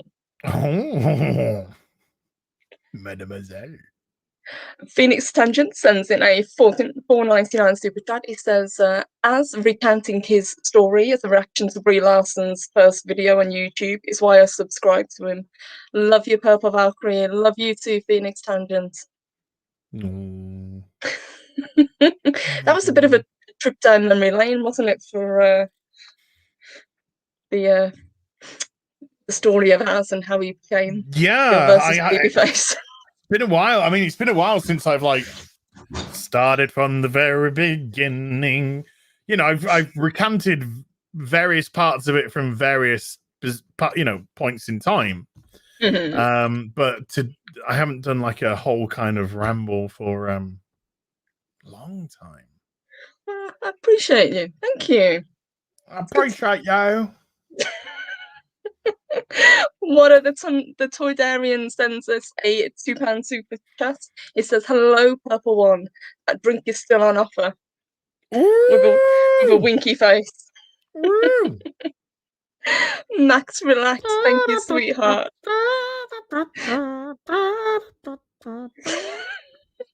He sends us a €5. He says, thanks for a fun show. I'm new here and give this channel a chance. Also, shout out to Lariana. Absolutely. And have a great day all. You have a great day too, sweetheart. Thank you. Appreciate it. Yes. Make sure you smash that subscription button, folks. Yes, thank you. And subscribe to us if there's, a very slim chance that you're not. No, they're unsubscribing. It's make the sure war cries. Unsubscribe from us. Being a massive pussy. Mexican Nine then again, thank you, Puppy. He sends us a 9.99 super chat. He says, "As speaks incredible wise truth. I love being a member of his channel, on which I could catch him live more often. Time zones. Good job, sir." Oh, thank you, dude. Really appreciate that. Thank you. Mexican Ama. We love Mexican Iron Man. He's an awesome, awesome guy. Yeah, he is. Cisco Kid, he sends us a $10 super chat. Thank you, sweetheart. He says, "Hail, Papa Valkyrie. Hail, Az. Thanks for the great stream." Well, thank you. Thank you for your super chat. Thank you, sweetheart. Appreciate you. That 70s rock fan sent us a $2 super chat. He says, "Two of my favorite people together on one stream. Skull!" Two people, one stream. Yeah, that's yeah. No, I'm not even going to go down that route. I was going to say that's OnlyFans, but I don't have an OnlyFans, so I'm lucky. It was chocolate ice cream. Yes, yes, it was chocolate ice cream, folks. Don't panic. Although I had no idea when I first saw it and vomited everywhere. Yeah, I think that's the reaction that everybody had to that, and rightly so. Yes. Yeah. If you didn't, it's a little bit sus. Yeah, if that wasn't your reaction, I want to talk to you about what's wrong with you. What's wrong with you and how long have you had it? Yes, why are you like this? Mr. Tickle Drunk sends us a $2 Canadian thank you, sweetheart. He says, "Congrats on the fresh 20k subs. You deserve them." Nice. You got 20k subs? Congratulations, Az. I've got 20k subs, yes. He means Yay! more, getting them back, I would imagine. Well, yeah. Lost 20k, got them back, then added another 120 on top. So yeah. Yeah. It'll do for me. We're not going to argue about numbers, though. It's not important. And the Great Murder, thank you, sweetheart. It sends in a 5.69 super chat. He says, "Purple Valkyrie, I'm stalking Az, but I'm paying you." Hail Sunday, Valkyrie. Nice. And so it's nice to be aware of who is stalking you for the police records.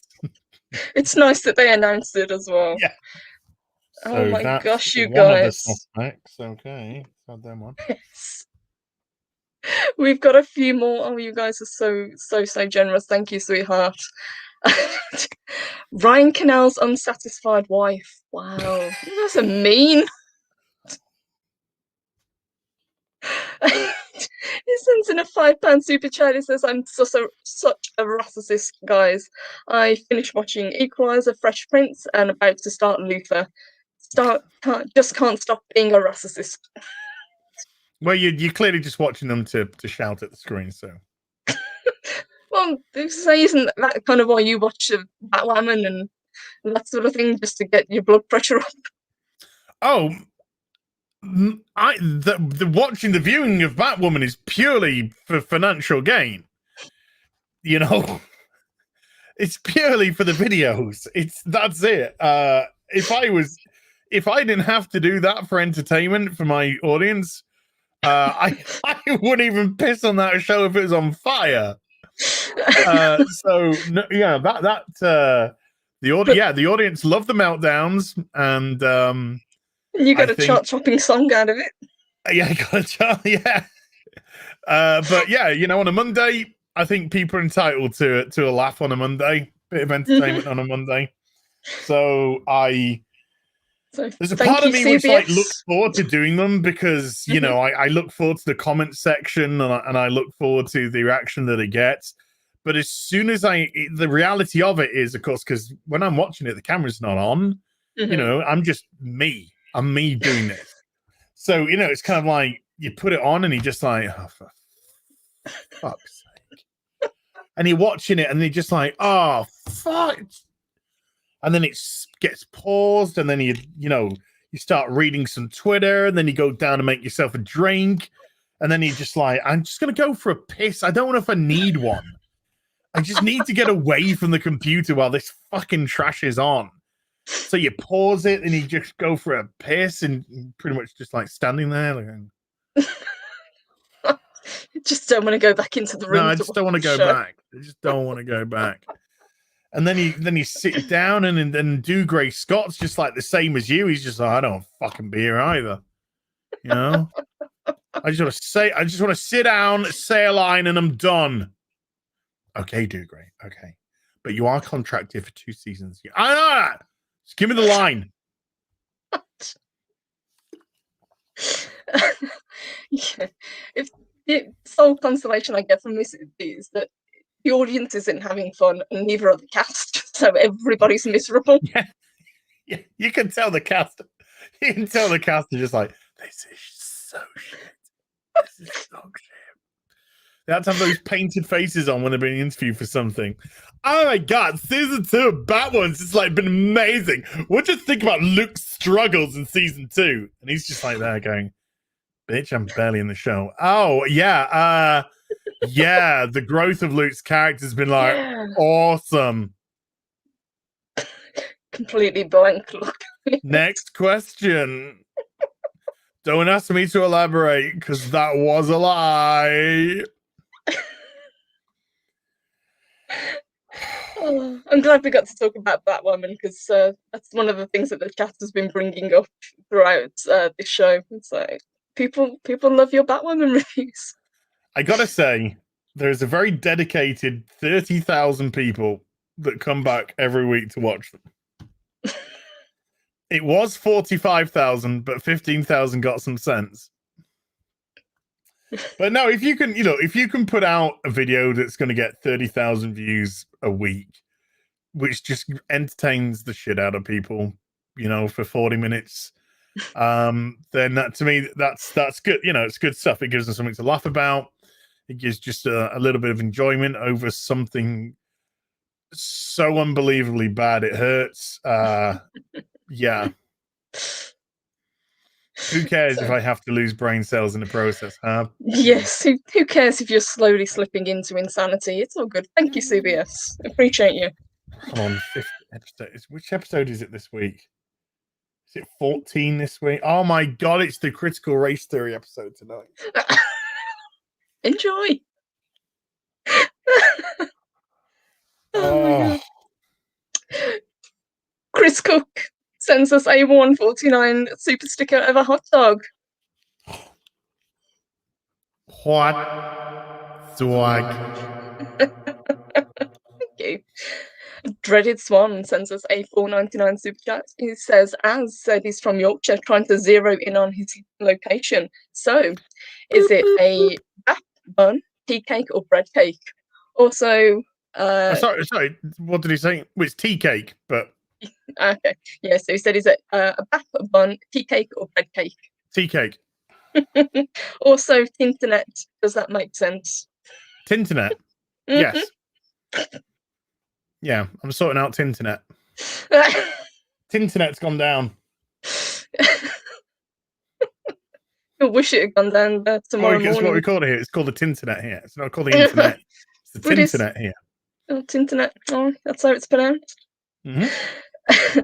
Olatization. He says, Indian variant out there as looks like you have to get that Punjab. Wow. That's one hell of a play on words. But thank you for your super chat. A Polynese Minion. Hello, sweetheart. She sends in a $10 super chat. Thank you. She says, congrats again on 1 year purple. Hey, Az. Keep up the great shows. Thank you.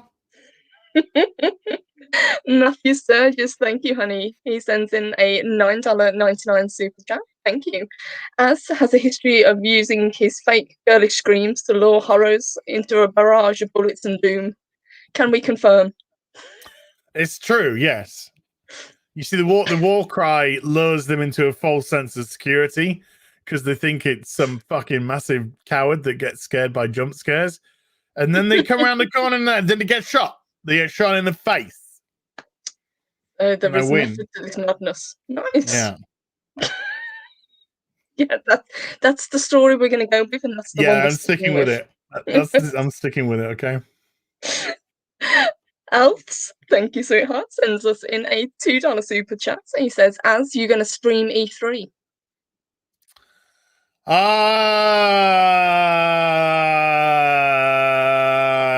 Highly unlikely. I just don't even think it's going to be worth it to stream. I might do a video. There might be a video depending on what's said, but I don't even know why there's an E3 this year. I really don't. Yeah. It's kind of like the Oscars. I don't know why you're here, but you're here for some reason. It does make you wonder, doesn't it? Yes.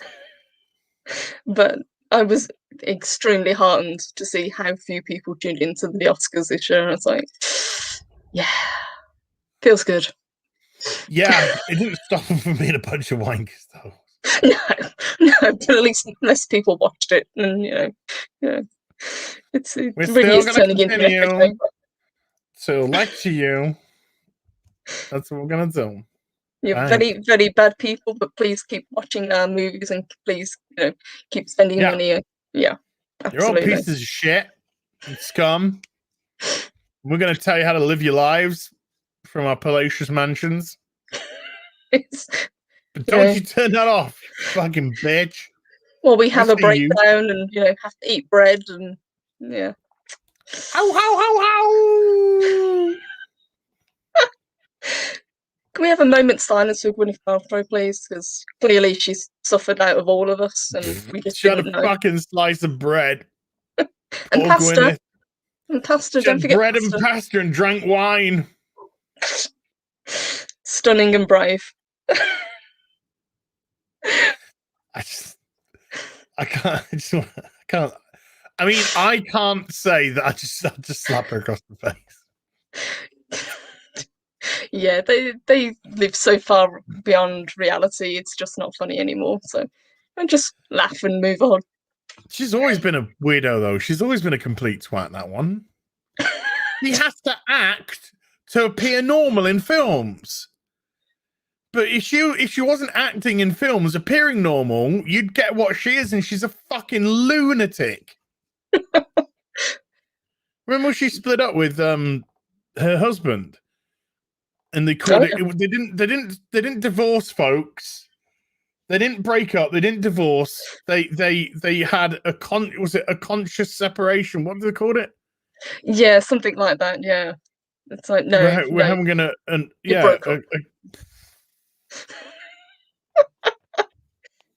then you pretentious twat. And then she came out with those exploding candles. So uncoupling or whatever it was. Yes.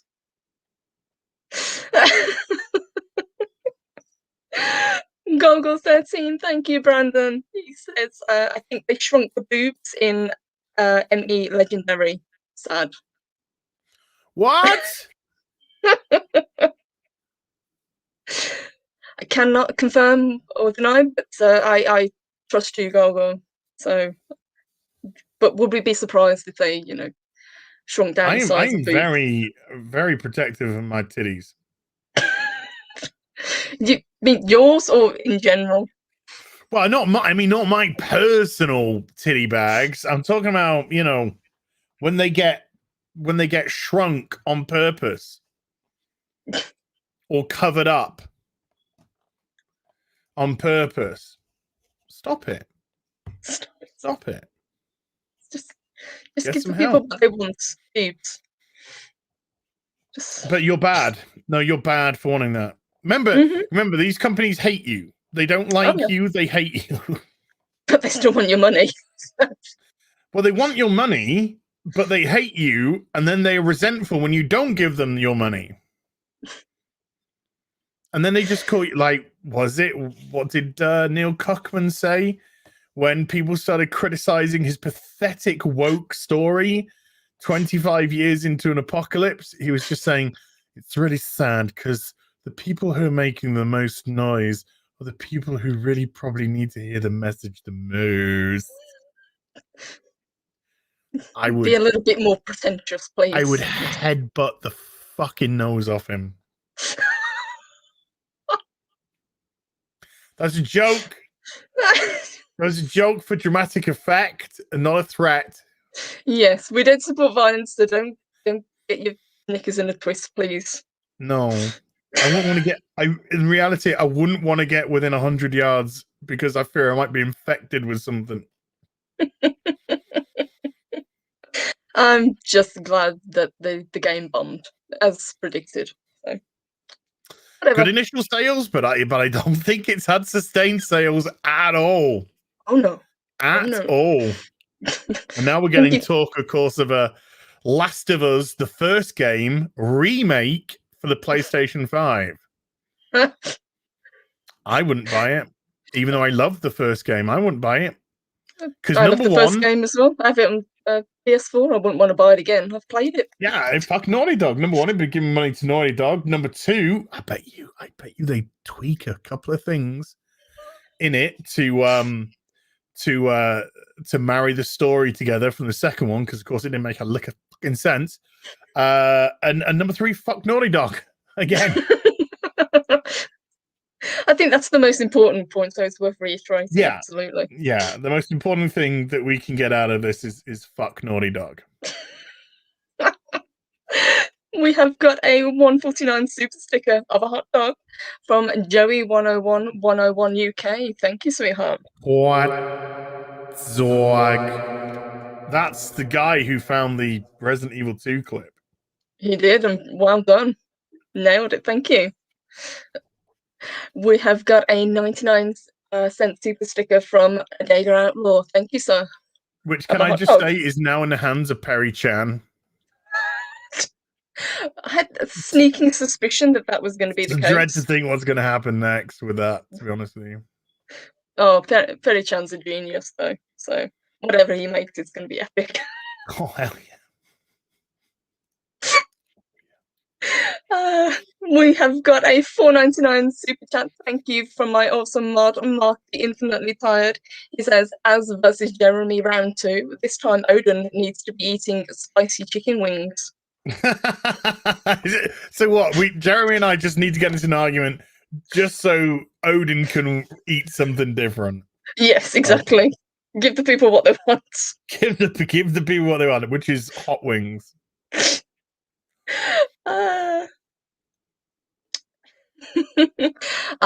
So Mr. Tickletrunk clarifies with a $2 super chat. He says, Madam, your sub counts went up 20k during the stream.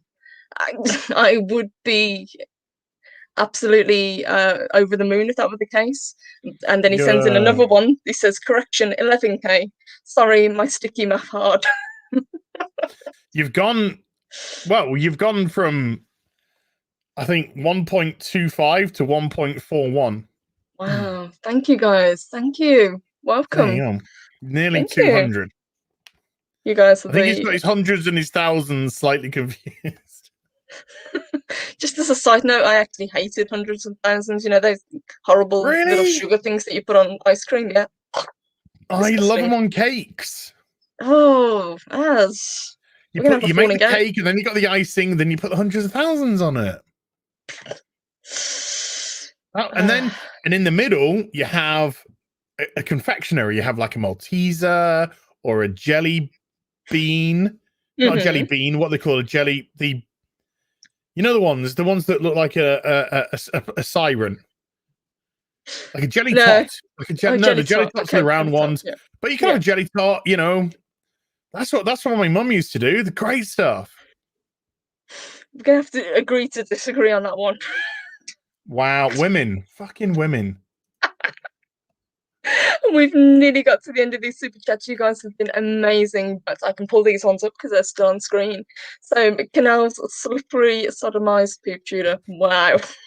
These names just keep getting better and better. Thank you, guys. He says, the name of this channel is why I can't satisfy my wife. Sorry. We've got a £2 super chat from the Fixer. Thank you, sweetheart. He says, as I love your Batwoman's reviews, I laugh out loud so much.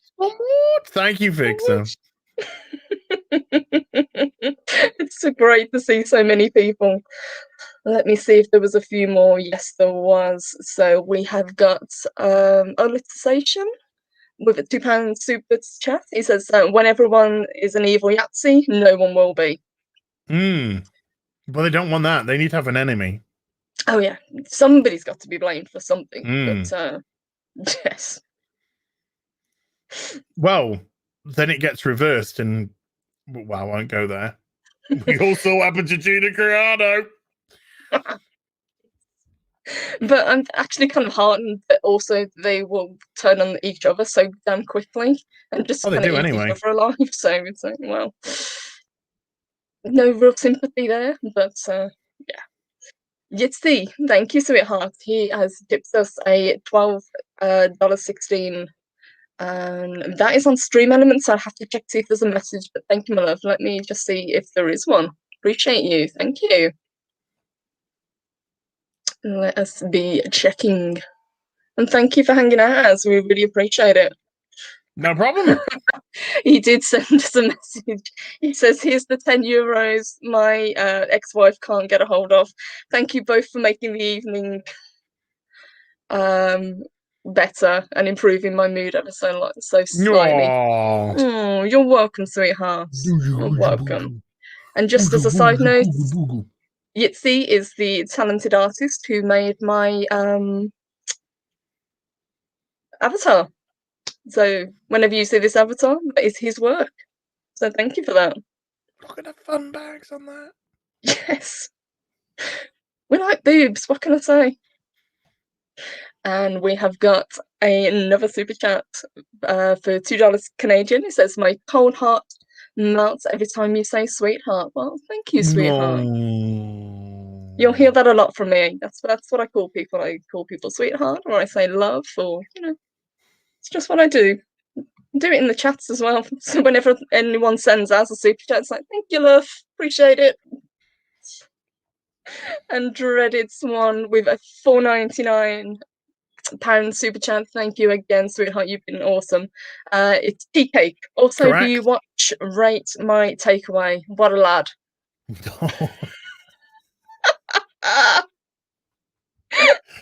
No, I don't, but that sounds quite funny, actually. Oh, is that the kid? Is that the kid?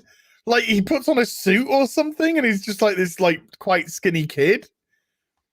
If it's that one, I've seen a couple of those videos.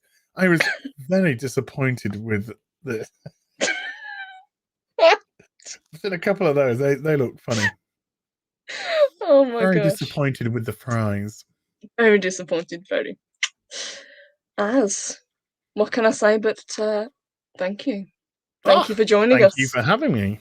Oh, you're welcome. It's always an honor. Always a pleasure. So I think we've kind of covered everything. We've certainly got your kind of life story. Yes. So a massive thank you. You are a star. The YouTube life story. There you go. The YouTube life story. Yeah. It really was a version of This Is Your Life, but I've got no book to give you, so my apologies. I got a book sent in the post. I got this sent in the post. Came. Nice. Okay. Alexander Adams, Culture War. So I'm gonna have an interesting read of that. And then then I also get in a post. I got a couple of DVDs. I got Space. Nice. Above and Beyond, and Cutthroat Island with Gina Davis. So people, I think, are trying to get me to watch very specific things. Yes. Speaking of watching specific things, I did see Babylon 5 pop up multiple times in the cast whilst we were talking. So, yes. Yeah. Past on that, I've just gone past episode 13 of season 1 now. So, episode 14 next. I'm glad you're enjoying it. I thought you would. Yeah, I thought you would. Awesome. Yes. Where can people find you? You can find me at HeelvsBabyface, as written below on here on the YouTubes, and at HeelvsBabyface, as written below on the old Twit. You can also find me on Instagram. Heel_versus_babyface on Instagram. Sorry, I've got this in a knot. I got in a knot. I don't know how Earth I've managed to do that, but okay. And that's where you can catch us on Instagram. So yeah, if you fancy clicking any of those buttons, that'd be a wonderful thing for you to do. Yes, for me. There are pictures of Belle on Instagram, which are pretty awesome. There are pictures of Belle indeed on the Insta. All the links are in the description. So yeah, I need to do more with that though. I need to do more. I'm an Instagram virgin, so you know. He's from Yorkshire. He's a top lad. He needs to watch it. Okay. Thank you, Dreaded Swan. Appreciate it. Takeaway. I'd be dead in a week if I did that. So let me just say a incredibly huge thank you to us for being the star, as always. It's always a pleasure to get to talk to you. A massive thank you to everyone who joined us tonight. This is probably the biggest audience I've ever had. You guys are amazing, so thank you for that. I hope you had fun. Massive thank you to everybody who sent in super chats and super stickers. You guys have absolutely blown me away today. Wish I could say that. Thank you. Ladies. Actually, that is a lady. Yes, it is. Just as a side note, where did that soundboard come from? Because I've always wondered. Oh, this is a Go XLR, and I think that's one of the default special effects is the vibration or the verberation, whichever one it's called, you know. Fair enough. So it just kind of worked. Just kind of worked. I don't even know where some of my own memes start from, you know. I don't even know when they start. I'm just glad they do. It's just funny. Every time you do it, it always makes me smile. Just wanted to let you know. But again, thank you. Massive thank you. As he said, we'll be having his next Batwoman review out tomorrow morning, yeah?